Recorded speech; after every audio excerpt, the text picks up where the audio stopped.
New videos every day. Sort of a DSM rationalization for why you've got this bad attitude towards this group of people who's almost all women, and you don't see them as legitimate, and you just need to throw them out of the system as fast as possible so they don't cause too much trouble.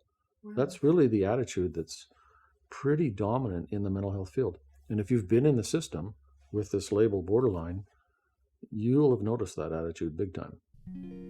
Life, wisdom. So, Dr. Ross, we've done videos discussing multiple personality disorder, the causes of multiple personality disorder, whether or not Lady Gaga has multiple personality disorder. But there's definitely a distinction to be drawn between multiple personality and borderline personality disorders. Maybe you can discuss that a little bit. Right. So that's, on the one hand, very clear, on the other hand, kind of a murky problem. Okay. But in the DSM 3, 4, and now DSM-5, there's this borderline personality disorder. And there's basically 9 criteria. So there's angry outbursts, angry behavior, chronic feelings of boredom and emptiness. And these are all, much above just every day, I'm a little bored today. Physically self-damaging acts like cutting on yourself. What's called devaluation idealization, which just means very all or nothing black and white thinking, accompanied by big positive behavior, negative behavior, things you say, how you feel, your tone of voice, your behavior. It's like 2 separate channels, positive and a negative channel. Impulsivity in general, not just angry impulsivity, in risky or physically damaging or like sexual acting out kind of areas. Identity disturbance, where you're very unclear about who you are. You don't have a unified sense of self, a unified direction in life. Instability of emotions, where huge emotions come running in all of a sudden out of context. Then they're gone. Then another huge emotion, which is also kind of out of context. Very unstable kind of pattern. And intolerance of being alone, which is not just, I'd rather hang out with some people. It's frantic intolerance about being alone, even for fairly short periods of time. And then transient paranoid thinking or dissociative symptoms. And you have to have 5 out of those 9 on a kind of long-standing basis. It can't just be your borderline for a few weeks. So that's the definition of it. And there's a lot of different attitudes towards borderline personality. In terms of how common it is, it's around about 2 or 3% of the general population. Of people who come to my trauma programs, it's more like 60%. And so that's something that I work with, clinically in therapy all the time, this borderline personality.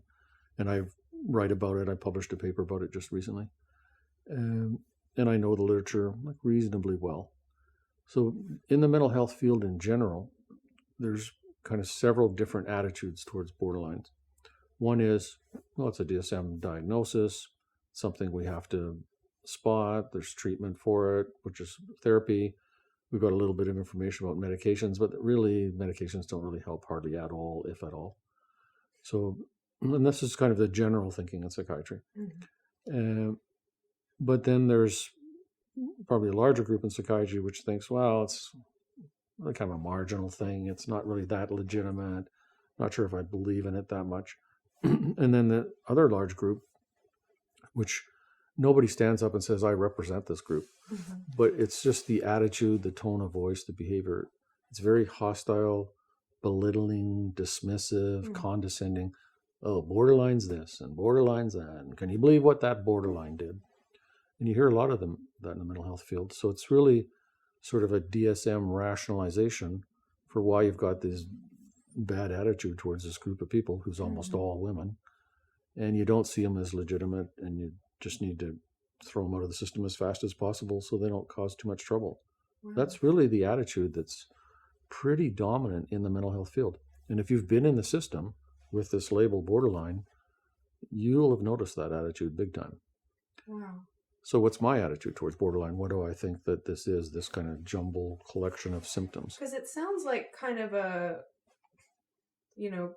it sounds a little bit like bipolar in some of the things that Yeah, you and that's a big described. confusing overlap between bipolar and borderline. And it sounds a little bit like multiple personality Right. and some of the things. So yeah, it does kind of sound like it's just this, kind of morphing of all of these different Right. of all these different conditions. So what it boils down to, as always in psychiatry, is if you go to bipolar disorder, almost all specialists in bipolar think it's a genetic, chemical, brain disease kind of thing, and it causes certain behaviors. And what happened when you're growing up doesn't have that much to do with it. Maybe a little, but not that much. That's the dominant school of thought. Then the dominant school of thought concerning multiple personality, in terms of the people who actually recognize it, work with it, do therapy with it, is it's a way of coping with trauma. It's just too overwhelming when you're a little kid, so you imagine somebody else takes over, and that imagining becomes so intense it becomes subjectively real. It's not literally real. So it's the whole thing's basically a survival coping strategy, which can be unlearned in therapy, and you're not born with it, and there's not really medication for it. That's the dominant view. And so then borderline personality disorder was actually called borderline personality disorder by two guys, Hawk and Politan. And by the way, Hawk's very involved in the whole history of CIA military mind control. Okay. But it was called borderline personality disorder because it's on the borderline between psychosis and neurosis. So it's always been seen as kind of this borderline straddling two different worlds problem. And then some people, of course, coming from the bipolar side will say, oh, well, it's really just bipolar. It's a genetic thing. And some people coming from the trauma side will say, well, it looks like a trauma response to me, which is how I see it. So it's clear that if you interview like 10,000 highly traumatized children, once they've grown up, some will meet criteria for borderline personality and some won't. Well, they've all had horrible childhoods. So you have to have some sort of tendency to respond to trauma in that way. Not everybody will. But that doesn't mean you're genetically programmed to be borderline without the trauma. And if you just work clinically with people who have this label, huge, like 95+% of the time, you're going to hear a really horrible traumatic childhood. It won't always be physical abuse. It won't always be sexual abuse. It won't always be any particular form of trauma. There'll be different combinations and degrees. But you never meet somebody where this label applies and they just had a normal, healthy, stable childhood. Very, very, very rarely. And if you do, where you're really convinced that this was a normal childhood and upbringing, that's going to swing you over to, well, maybe this is more like bipolar, kind of looking like borderline. But that only applies kind of ambiguous anyways. Well, it's ambiguous and it's not.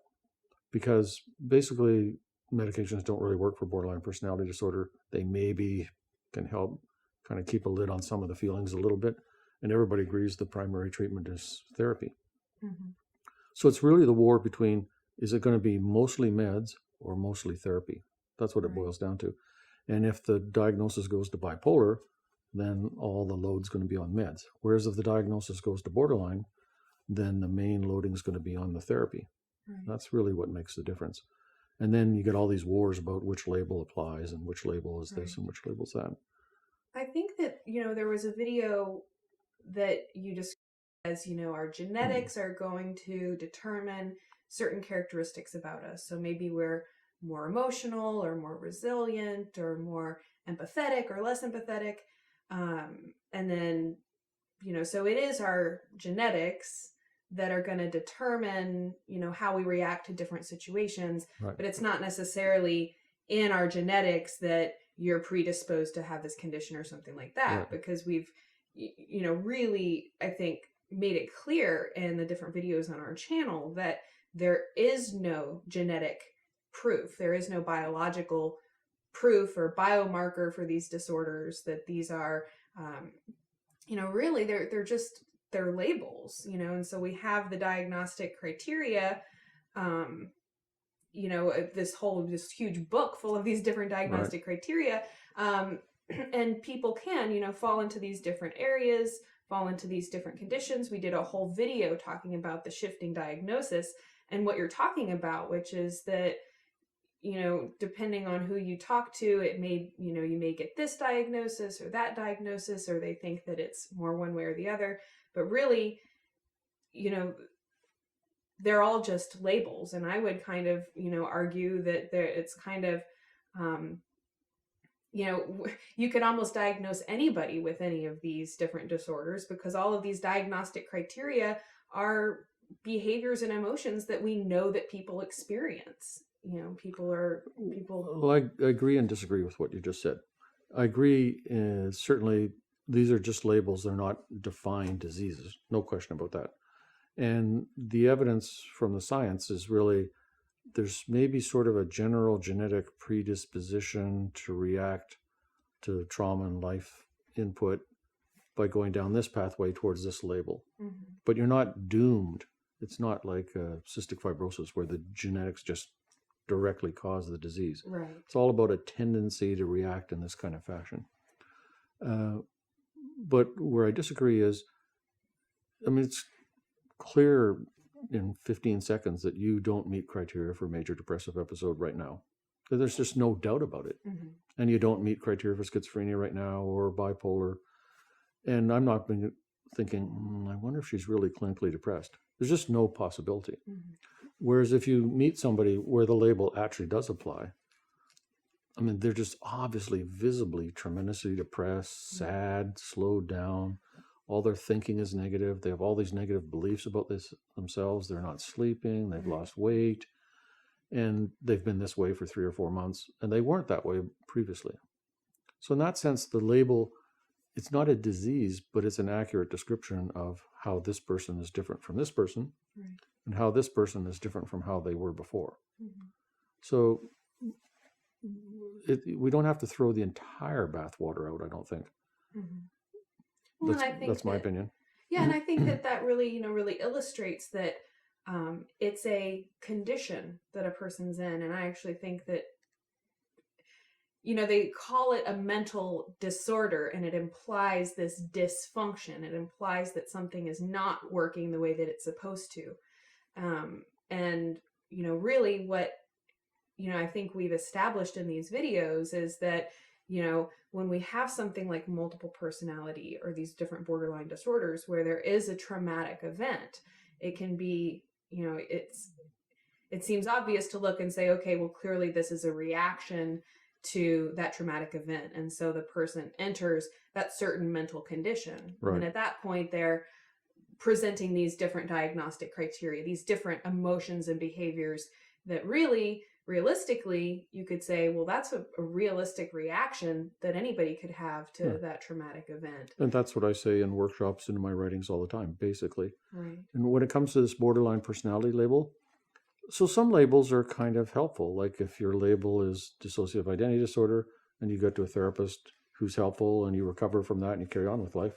So the label steered you in a healthy direction. Mm-hmm. But borderline personality disorder is most often a negative label that leads you in a negative direction towards, this is not a valid patient, this is a pain in the neck person, you just need to get rid of this person. That person needs help. Right. So that's the problem with the label. It's not the theory of it or what's actually written in the DSM, it's the attitude. Mm-hmm. And so often clinicians will not diagnose borderline because they don't want the person to have all that stigma thrown on them. Wow. Even though they meet the criteria.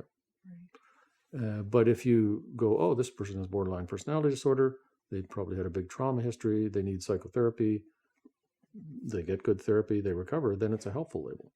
And I think that's a really important distinction to make, is that the label in and of itself is just a label, is kind of, could even be, somewhat arbitrary in the sense of it doesn't really change the person. It's not a diagnosis of a biological disease the way a cancer diagnosis would be, or cystic fibrosis as an example would be. For any person who does receive this diagnosis, it puts them in an interesting situation. They're at a crossroads and they really need to consider what paths they're going to take. And it sounds like from what you've said, the prevalence of a traumatic event in the lives of people with borderline personality disorder diagnosis would indicate that dealing with that trauma and treating it, as you said, maybe more of a multiple personality type treatment that is more focused on therapy and dealing with that trauma is really going to be a better route than doing the medications, as you pointed out, which often aren't helpful at all. And psychiatry kind of knows that. Right. That's a pretty accurate summary of how I see it. So if you do have this borderline label, my first piece of advice would be, don't think of it as like a concrete thing like pneumonia. You have this. It's just a description of some of your behaviors. It doesn't put you in a separate category from all these healthy non-borderline people. Right. Don't take it to heart too much. Don't take it too seriously.